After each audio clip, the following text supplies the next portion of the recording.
Hello guys, स्वागत है आप सभी का एक धमाकेदार लेक्चर के अंदर। सो गाइस, हम आपके लिए लेकर आए हैं कक्षा 9 की गणित का चैप्टर नंबर 4 दो चर वाले रैखिक समीकरण। सो गाइस, हम इस वीडियो के अंदर ये जानेंगे कि दो चर वाले रैखिक समीकरण क्या होते हैं और साथ ही प्रश्नावली 4.1 के प्रश्नों को हल भी करेंगे। सो गाइस, अगर आप सभी इस चैनल पर नए हैं तो प्लीज इस चैनल को सब्सक्राइब एंड शेयर और लाइक जरूर कर दें। हम बिना देरी किए बढ़ते हैं अपने लेक्चर की तरफ। तो चलते हैं गाइस। दो चरों वाला रैखिक समीकरण। रैखिक समीकरण होता क्या है? ऐसा समीकरण जिसमें चर की सबसे बड़ी घात एक होती है उसे रैखिक समीकरण कहते हैं। गाइस, यहाँ पर रैखिक समीकरण यानी समीकरण ax plus by plus c बराबर 0 के रूप में होता है। यहाँ पे x y ये हमारे चर कहलाते हैं। क्या कहलाते हैं? चर। और a b c ये हमारे अचर कहलाते हैं। अचर, ये अचर पद कहलाते हैं, चर पद कहलाते हैं। जैसे कि 3x प्लस 5 बराबर 0। तो गाइज, यहाँ पे x एक चर है तो ये हमारा चर हो जाएगा और 3 और 5 ये हमारे अचर हो जाएंगे। और गाइस, इसमें बोला गया है चर की सबसे बड़ी घात एक होती है। तो चर की सबसे बड़ी घात क्या है? यहाँ पे एक है। तो ये हमारा क्या हो जाएगा? रैखिक समीकरण हो जाएगा। क्या हो जाएगा गाइस? ये हमारा रैखिक समीकरण हो जाएगा। रैखिक समीकरण। द्विघाती समीकरण कैसे कहते हैं गाइस? द्विघाती समीकरण उसको कहते हैं जिसकी सबसे अधिकतम घात 2 होती है। जिसकी सबसे बड़ी घात क्या होती है गाइस? 2 होती है। एग्जाम्पल के तौर पर 3x स्क्वायर प्लस 5 बराबर 0। तो यहाँ पे गाइस चर की सबसे बड़ी घात 2 है।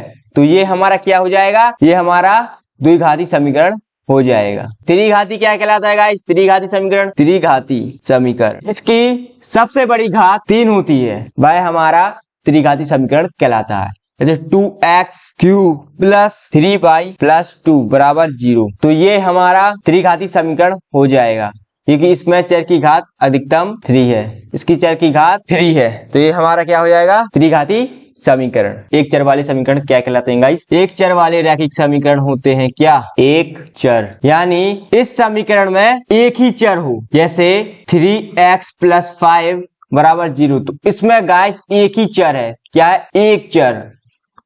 तो ये समीकरण क्या कहलाएगा? एक चर वाले रैखिक समीकरण हो जाएगा। दो चर वाले रैखिक समीकरण जिसमें चरों की संख्या 2 होती है वो दो चर वाले रैखिक समीकरण कहलाते हैं। जैसे 3x प्लस 4y प्लस 5 बराबर 0। तो यहाँ पे गाइस दो चर आ रहे हैं x और y। तो ये हमारा दो चर वाले रैखिक समीकरण हो जाएगा। आशा करते हैं यहाँ तक आपको बहुत ही अच्छे से समझ में आया होगा। तो बढ़ते हैं अगले पेज पर। दो चरों वाले रैखिक समीकरण के अपरिमित रूप से अनेक हल होते हैं। जैसे एक समीकरण लेते हैं। एक समीकरण लिया हमने x प्लस 2y माइनस 6 बराबर 0। तो इसको हम हल करते हैं। एक डिब्बा बना लेंगे। पहले तो एक डिब्बा बनाया, यहाँ पे होगा x, यहाँ पे y। इसमें हम x का मान 0 रख दें तो y का मान क्या निकलेगा? तो इसको हम सॉल्व करते हैं। x का मान 0 रखा प्लस 2y माइनस 6 बराबर 0। तो 6 को उस साइड ले जाएंगे तो 2y बराबर ये हो जाएगा। ये माइनस का है तो इस साइड जाएगा तो प्लस का हो जाएगा। तो y बराबर हो जाएगा 6/2। 2 से काटा हो गया, y का मान आया 3। y का मान कितना आया गाइस? 3। तो यहाँ पे y का मान हो गया 3। यहाँ पे अगर हम y का मान 0 रख दें तो x का मान कितना निकलेगा? हम y का मान 0 रखने पर तो यहाँ पे x प्लस 0 माइनस 6 बराबर 0 हो जाएगा। तो यहाँ पे x माइनस 6 बराबर 0 हो जाएगा गाइस। तो 6 को उस साइड ले जाएंगे तो x बराबर 6 आ जाएगा। तो x बराबर कितना आया गाइस? 6 आया। चाहिए हमको बताना था x और y के मान। ये अपरिमित रूप से अनेक हल होते हैं इसके x का मान जितना भी रखो y का मान निकलेगा, y का मान जितना भी रखो x का मान निकलेगा। तो बढ़ते हैं अगले पेज की तरफ। अगले पेज में गाइस तो ये हमारे क्वेश्चन आ चुके हैं 4.1 के। तो पहला सवाल कह रहा है यहाँ पे एक नोटबुक की कीमत एक कलम की कीमत से 2 गुनी है। इस कथन को निरूपित करने के लिए दो चरों वाले एक रैखिक समीकरण लिखिए। तो गाइस इसमें संकेत भी दिया है। मान लीजिए नोटबुक की कीमत x रुपए है और कलम की कीमत y रुपए है। तो गाइस चलो इसको हम हल करते हैं। एक नोटबुक की कीमत एक कलम की कीमत से 2 गुनी है। सो गाइस, एक नोटबुक की कीमत बराबर x रुपए है और कलम की कीमत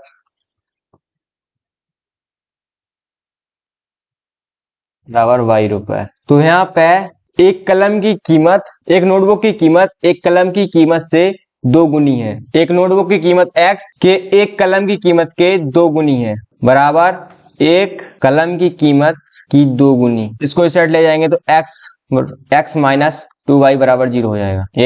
ये हमारा एक समीकरण बन चुका है और यही हमको बताना था इस प्रश्न में। दूसरा प्रश्न है, निम्नलिखित रैखिक समीकरण को ax plus by plus c बराबर 0 के रूप में व्यक्त कीजिए और प्रत्येक स्थिति में a, b और c। गाइस यहाँ पर c है, c के मान बताइए। पहला प्रश्न है 2x प्लस 3y बराबर 9.35 पे, ये गाइस बार लगा है, बार माने रिपीटिव वाली संख्या। ये हमारा कैसा हो जाएगा, ऐसा हो जाएगा 2x प्लस 3y बराबर 9.355555 ऐसा हो जाएगा। इसमें हमको a, b और c के मान बताने हैं गाइस।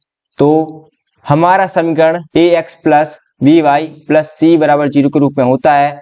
तो x का मान कितना है गाइस, x का मान दिया है 2 और y का मान दिया है 3 और c का मान दिया है कितना 9.35 पे बार। इसमें गाइस x का ये तो हो जाएगा, a का मान हो जाएगा 2, b का मान हो जाएगा 3 और c का मान हो जाएगा 9.35 पे बार। तो गाइस दूसरे में क्या कह रहा है, यहाँ पे इस समीकरण को ऐसा लिख सकते हैं x माइनस 1/5 y माइनस 10 बराबर 0। तो यहाँ पे a का मान हो जाएगा 1, b का मान हो जाएगा माइनस 1/5 और c का मान हो जाएगा माइनस 10। सो गाइस इसमें 2x प्लस 3y बराबर 6 है। तो ये हो जाएगा, हम पहले इस समीकरण को ax plus by plus c के रूप में लिख देते हैं। तो ये समीकरण लिख देते हैं, तो माइनस 2x प्लस 3y ये उस साइड जाएगा तो माइनस के 6 हो जाएगा बराबर 0। तो यहाँ पे a का मान आया -2, b का मान आया 3 और c का मान आया -6। इसमें अभी गाइस वही करना है, ax plus by plus c के रूप में इसको व्यक्त करना है। तो x ये इस साइड है प्लस का है तो इस साइड जाएगा तो माइनस का, तो x माइनस 3y बराबर 0 हो जाएगा। तो गाइस इसमें a का मान 1 है, b का मान -3 और c का मान 0। बढ़ते हैं अगले पेज की तरफ। 2x बराबर -5y, तो यहाँ पे इसको भी ax plus by plus c बराबर 0 के रूप में व्यक्त करना है। तो 2x ये माइनस का इस साइड जाएगा प्लस में बदल जाएगा गाइस। 2x प्लस 5y बराबर 0। तो a का मान आया 2, b का मान आया 5 और c का मान आया 0। इसमें a का मान है 3, b का मान है 2 और c बराबर 0, c का मान है 0। सो गाइस आज तक के लिए यहीं तक।